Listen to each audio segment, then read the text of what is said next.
दिल्ली के विज्ञान भवन में इस वक्त जीएसटी काउंसिल की 33वीं बैठक चल रही है। वित्त मंत्री अरुण जेटली बैठक की अध्यक्षता कर रहे हैं। बैठक में सस्ते घरों का इंतजार कर रहे लोगों के लिए बड़ा ऐलान होने की उम्मीद है। माना यह जा रहा था कि लोकसभा चुनाव के पहले सरकार घर खरीदारों को सस्ते घर का तोहफा दे सकती है।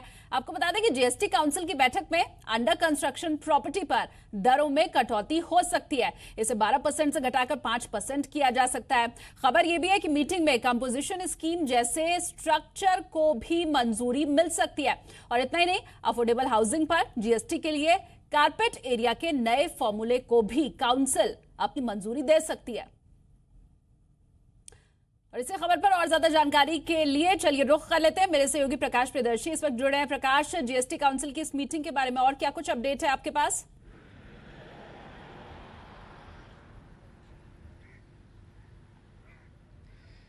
देखिए, संभवतः यह लोकसभा चुनाव से पहले जीएसटी काउंसिल की आखिरी बैठक है और आज की बैठक में दो बड़े एजेंडे हैं।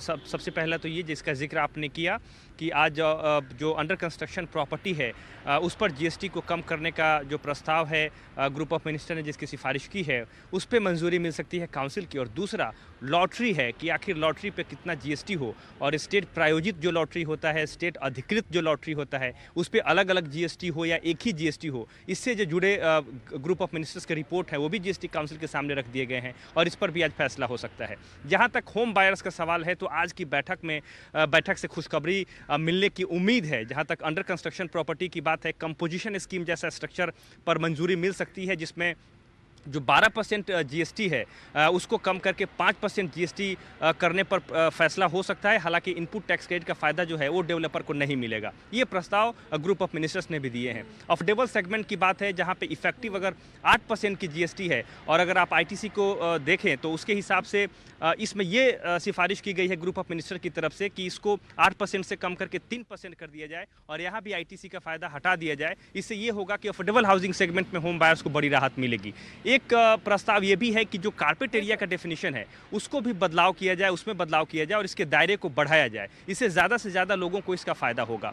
एक प्रस्ताव ये भी है कि जो आरबीआई की प्रायोरिटी लैंडिंग है उसके हिसाब से जो अफोर्डेबल हाउसिंग है, नॉन मेट्रो में ये 30 लाख रुपए है, मेट्रो में ये 45 लाख रुपए है, अगर इसको जीएसटी निर्धारण का फॉर्मूला माना जाता है, पैमाना माना जाता है तो जाहिर तौर पे ज़्यादा से ज़्यादा लोगों को अफोर्डेबल हाउसिंग सेगमेंट में घटे हुए जीएसटी का फायदा मिलेगा। ये इस तरह की सिफारिशें जो हैं वो ग्रुप ऑफ मिनिस्टर की तरफ से काउंसिल को दिए गए हैं। कुछ राज्यों ने ये भी सिफारिश की है कि जो अफोर्डेबल हाउसिंग सेगमेंट में जीएसटी को 3% के बजाय 3% के बजाय उससे भी कम किया जाए और इस पर सिर्फ 1% जीएसटी लगाई जाए। इससे और भी लोगों को ज़्यादा फायदा होगा क्योंकि चुनावी साल है और ये देखना दिलचस्प होगा कि जो जीएसटी काउंसिल है वो किस तरह के प्रस्ताव पर मुहर लगाती है और होम बायर्स को आज कितनी राहत मिलती है। बिल्कुल प्रकाश, सीमेंट उद्योग का ये कहना है कि सीमेंट की जो दरें हैं जीएसटी की उसे भी कम किया जाना चाहिए क्योंकि उनका ये तर्क है कि अगर सीमेंट पर जीएसटी की दर को कम किया जाएगा तो इसका सीधा फायदा उपभोक्ताओं को मिलेगा।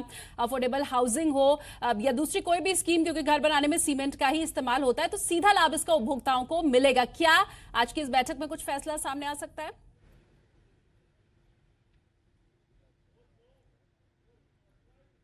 देखिए, डिमांड इस बात की है कि अगर जीएसटी की दरें कम होती हैं, खासकर अगर अंडर कंस्ट्रक्शन प्रॉपर्टी की बात करें तो इसका सही मायने में फ़ायदा जो है कंज्यूमर को तभी होगा जब जो मटेरियल है उसको हायर जीएसटी ब्रैकेट से कम करके निचले स्लैब में लाई जाए। लेकिन क्योंकि अभी सरकार के सामने सबसे बड़ी चुनौती है रेवेन्यू कलेक्शन बढ़ाने का और अगर सीमेंट को अगर जीएसटी के दायरे से बाहर लाई जाए तो जाहिर तौर पर एक बड़ी राशि है, उसका नुकसान सरकार को अभी होगा करीब करीब 20,000 करोड़ रुपए का।